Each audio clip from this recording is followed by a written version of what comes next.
Hi friends, welcome to my channel. ఈరోజు చిన్ని serial గురించి తెలుసుకుందాం. మధు నిర్దోషి అని నిరూపించిన మహి ఎలా నిరూపించాడో ఈ వీడియోలో తెలుసుకుందాం. మధు ఆగు.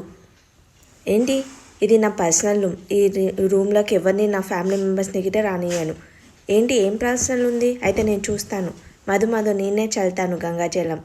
నువ్వు చల్లేసే నేను వెళ్తాను. సరే, నువ్వు ఇక్కడే ఉండు, నేను చల్లుతాను. సరే. పంతులు గారు అంటారు, ఎవరైనా ఒక మంచి పాట పాడండి అమ్మా అని అంటారు ఆరతి ఇచ్చేటప్పుడు. అయితే పంతులు గారు అంటారు, మా మధుకి పాట పాడడం వచ్చమ్మా, పాడమంటారా అని అడుగుతారు. అవునమ్మా పంతులు గారు అని మహి అంటాడు. అవును, సరే మధు పాడు అని చెప్తారు. అత్తయ్య పర్మిషన్ ఇస్తే పాడుతుందేమో. అయితే అమ్మవారి ముందల్లా పాట పాడనీకే మమ్మీ పర్మిషన్ ఎందుకు? మమ్మీ సరే పాడు. అవును, నేనెందుకు వద్దంటాను, పాడు. వదినా, నీ కోడం కోసం గిఫ్ట్ కొన్నావు కదా, ఇప్పుడు ఇస్తావా తర్వాత ఇస్తావా? ఇప్పుడే ఇస్తాను, వెళ్ళి తీసుకురా. వదినా, నెక్లెస్ లేదా? 25 లక్షలు పెట్టి తీసుకొచ్చాను. ఎక్కడ వెళ్తుంది? ఎవరు తీశారు? ఎవరో తీశారనుకుంటా అత్తయ్య. మన ఇంటికి ఎవరైనా దొంగల్లా వచ్చిండొచ్చు. మన ఇంటికి దొంగల్లా ఎవరు వస్తారే?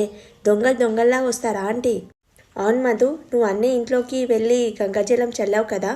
అవును, అది నెక్లెస్ ఏమన్నా నువ్వన్నా తీసావా ఏంటి? మధు, నువ్వేమన్నా తీసావా? నేనేం తీయలేదే. సరే, ఇక్కడ అందరు హ్యాండ్ బ్యాగులన్నీ చెక్ చేయాలి. అప్పుడు శ్రేయాలోకి అందరు బ్యాగులు చెక్ చేస్తారు. చెక్ చేసే టేబుల్ మీద మధు బ్యాగ్ ఉంటుంది. నీ బ్యాగ్ ఏంటి అక్కడుంది? ఆ బ్యాగ్ ఎవరిది అని అడుగుతారు.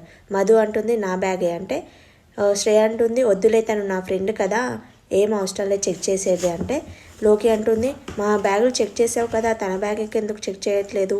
తన బ్యాగ్ కూడా చెక్ చేయాలి అని లోకి అంటుంది. మధు అంటుంది, నా బ్యాగ్ కూడా చెక్ చేయండి, మిగతా వాళ్ళు ఫీల్ అవుతారు లేకపోతే అని తన బ్యాగ్ తీసుకొచ్చి వాళ్ళకి ఇస్తుంది. ఆ బ్యాగ్లో నగ ఉంటుంది. పని మనిషి పెడుతుంది కదా నగ తీసుకొచ్చి, అది ఉంటుంది.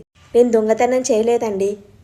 నా కోడల కోసం కొన్న నెక్లెస్ నీ హ్యాండ్ బ్యాగ్లోకి ఎట్లా వచ్చింది? అదే నాకు తెలియదండి. శ్రేయ అంటుంది, నా దగ్గరకు వచ్చి గంగాజలం నేను ఇల్లంతా చల్తానని తీసుకొని నువ్వే దొంగతనం చేసావు కదా, చీ అని అంటుంది. మా మధు అలాంటిది కాదమ్మా అంటే, దొంగ దొరికే వరకు అందరు దొరనే అని అంటారు. మయ్య వచ్చేసి, అనవసరంగా నోరు జారొద్దు, మధు ఎలాంటిదో నాకు తెలుసు అని లోకికి చెప్తాడు. ఎదుటి వాళ్లకు హెల్ప్ చేసే వాళ్ళు ఎప్పుడే కానీ ఎదుటి వాళ్ళ సొమ్ముకి ఆశపడరు. ఖచ్చితంగా ఈ దొంగతనం మధు చేసి ఉండదు అని మహి అంటాడు.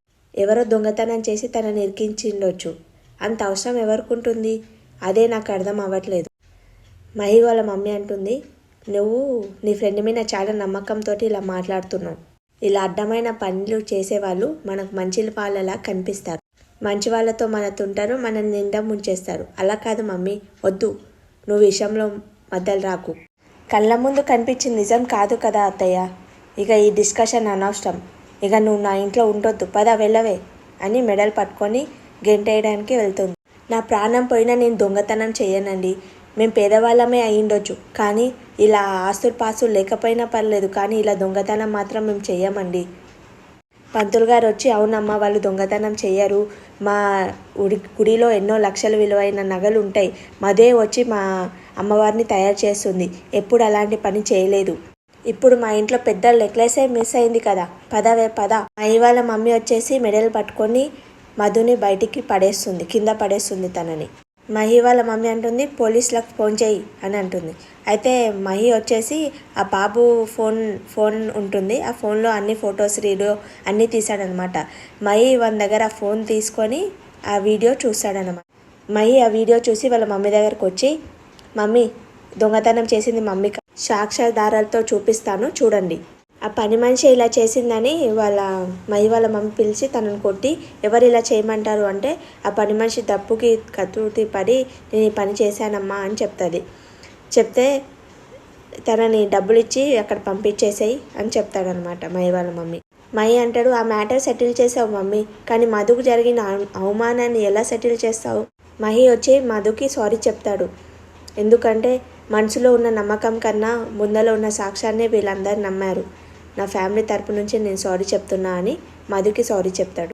మా ఇల్లు, నా అందరి ముందు నీకు అవమానం జరిగింది కాబట్టి నేను సారీ చెప్తున్నాను. ఇట్స్ ఓకే మ్యాడీ, పర్లేదు. అంతగా సారీ చెప్పడానికి అవసరం లేదు, ఆమెకేం అంతగా ఏం జరగలేదు.